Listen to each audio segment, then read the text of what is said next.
Okay, so now we're going to learn about transformations, specifically geometric transformations. Remember, to transform something is to change it, but in geometry, it means that we're changing something that is a geometric shape. So let's say I have a triangle, ABC, right? Simplest closed shape we can come up with, and I were to transform it. That would mean I might take it and I might move it over here. So where it was here, now it's over here. That would be an example of a transformation. What if I were to take this thing and I were to do this to it? Well, that would be a transformation. Whereas it started here, right? And now it ends here. That would be a transformation. Now, you might be thinking to yourself, well, he just kind of moved it and then he kind of rotated it. Well, he could also make it bigger or he could make it smaller. Any of these, right, would be a transformation. He could also do things like do this, flip it, right? Any of these things are transformations. Now, there's some formal terms we use for these, which we're going to learn about, as well as how to use coordinates to abstract these transformations. Okay, but first some things about the notation as well as things we're looking for in different transformations. So the first thing is something called a pre-image and a image. Now, a pre-image, as you might imagine, because of the prefix, right? Pre-image comes first. So if you have a shape like triangle ABC, right? ABC. And because I have the capability, what I'm going to do is I'm going to go ahead and copy and paste that. And let's say I was to move it over here, right? Now, how could I tell the difference between the original, which we would call the pre-image? Think of it like the before, right? And then we did some transformation, which caused it to end up over here. Like I said, we're going to worry about the exact names of these things here in just a little bit later, further videos. But how can I tell the difference between that and the image or the after? Because you're looking at that, ABC, ABC, I can't tell the difference. So what we do is we add something called these. And these are called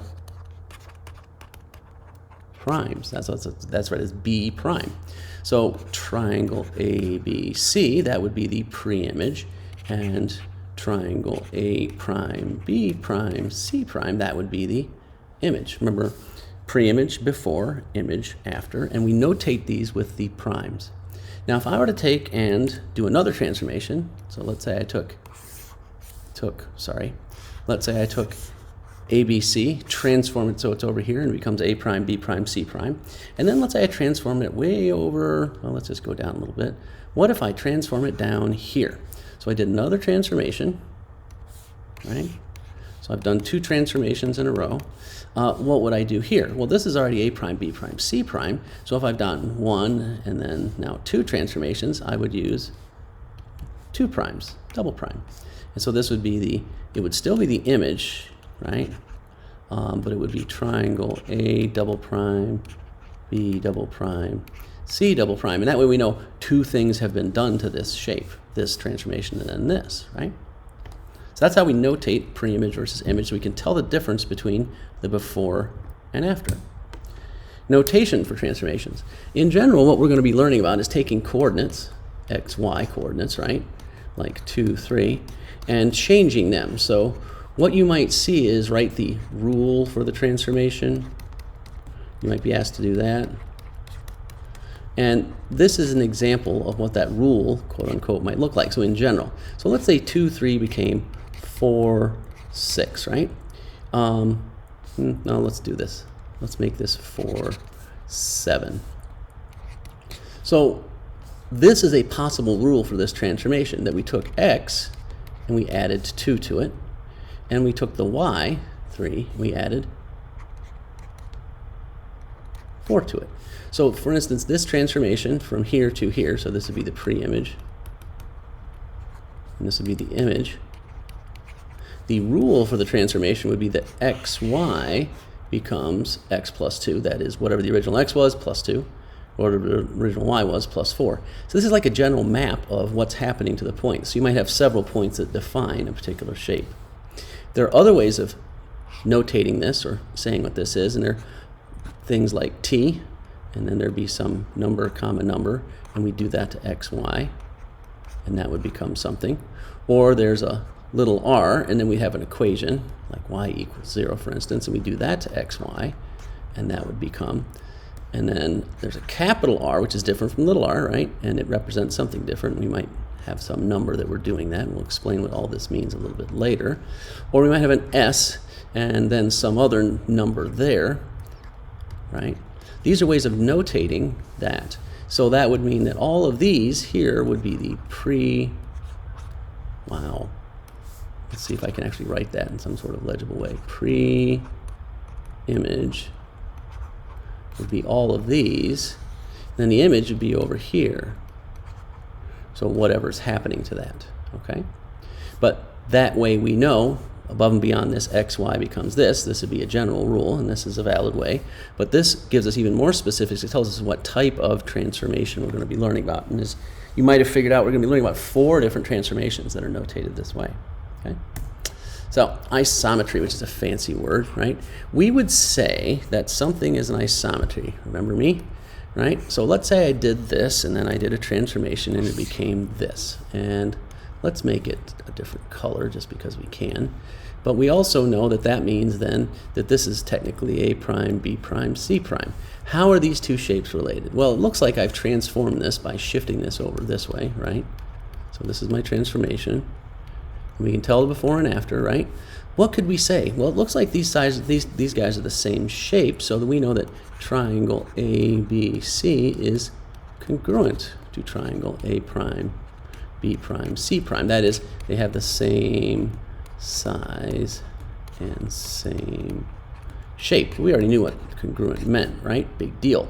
But we'd say that this transformation is an isometry. So the transformation is an isometry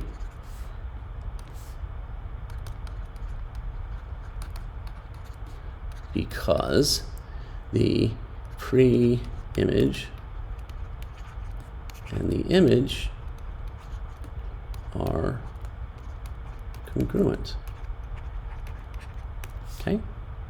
So what that simply means is, an isometry means that the pre-image and image are congruent. That is, we have not changed the shape or anything like that in terms of its size or any of the angles or anything like that. Now it could be that we end up with this, let's say, flipped, right? But even if I flip that, I kind of have to move around my primes, right? Because this is technically B prime, A prime, C prime, right? This is still the same size and same shape, even though it's been flipped, yes? So it'd still be an isometry. Now, another way of saying that is we would call that a rigid transformation. So an isometry is a rigid transformation. That is, makes this rigid, does not change it. You can't bend or stretch it or anything like that. And that's just another way of referring to a transformation being an isometry. We call it a rigid transformation. Now, the last thing is something called orientation. And the orientation has to do with, and I'm just going to type this out to make it really clear, the orientation of a shape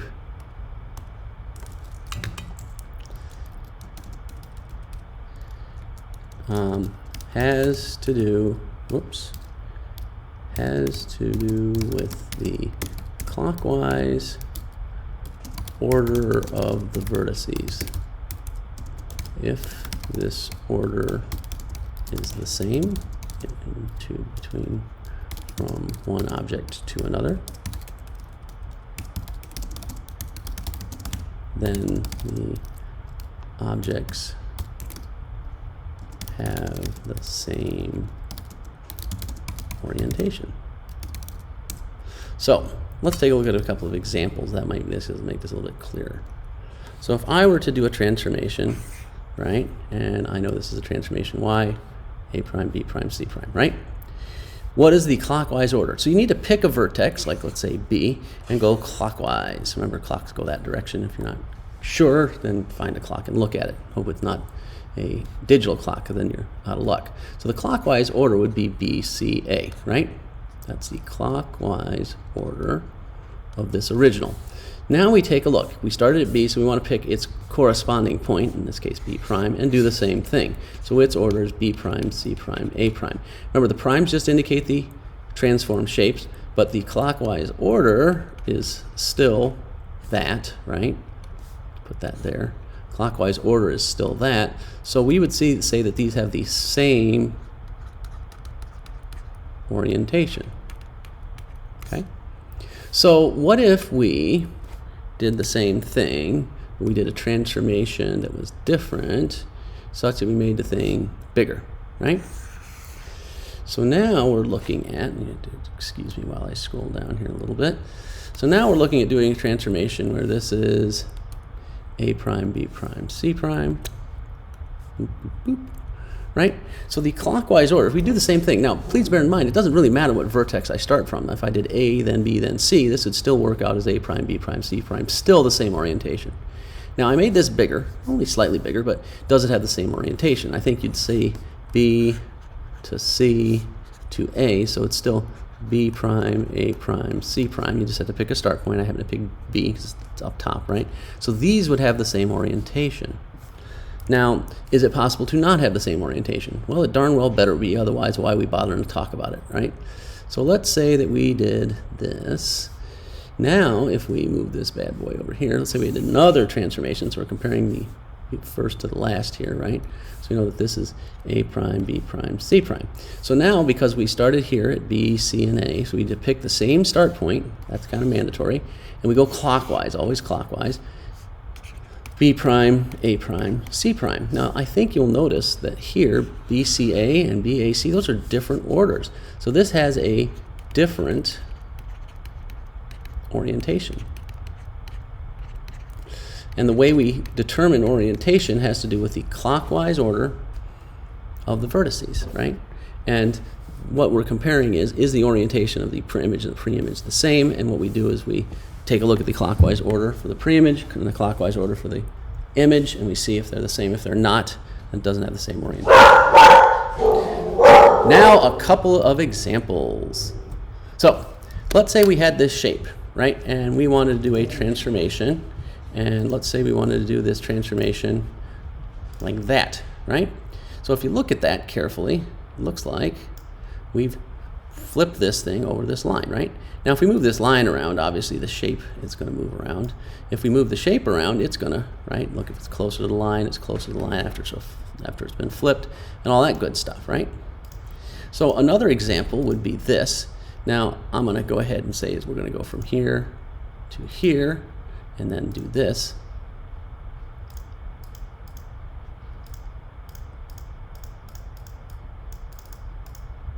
Let's say I'm just going to be able to do this.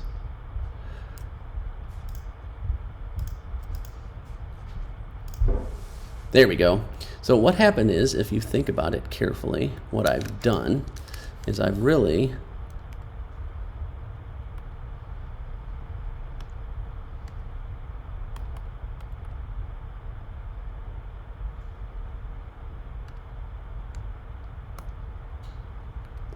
So what I've done is I've gone from here to here, right, from that point. And if you take a look, here's B, right? This must be B prime. And if you take a look, there's another arrow that connects that, right? And that's a certain type of transformation that we'll be talking about. Other examples include things like this. So if I was to take this point and this object and apply that.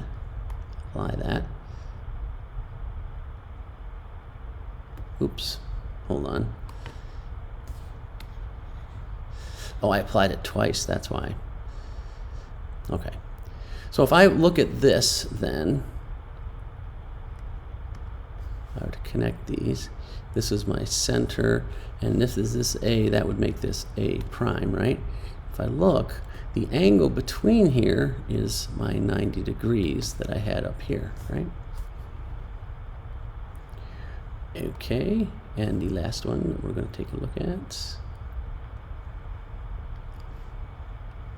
is something called a dilation, and I think you'll recognize what this is here in just a sec. But let's go ahead and move this here.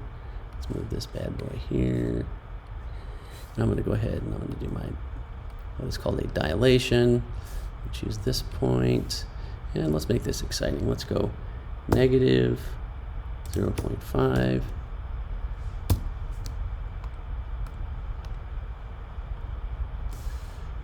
doink.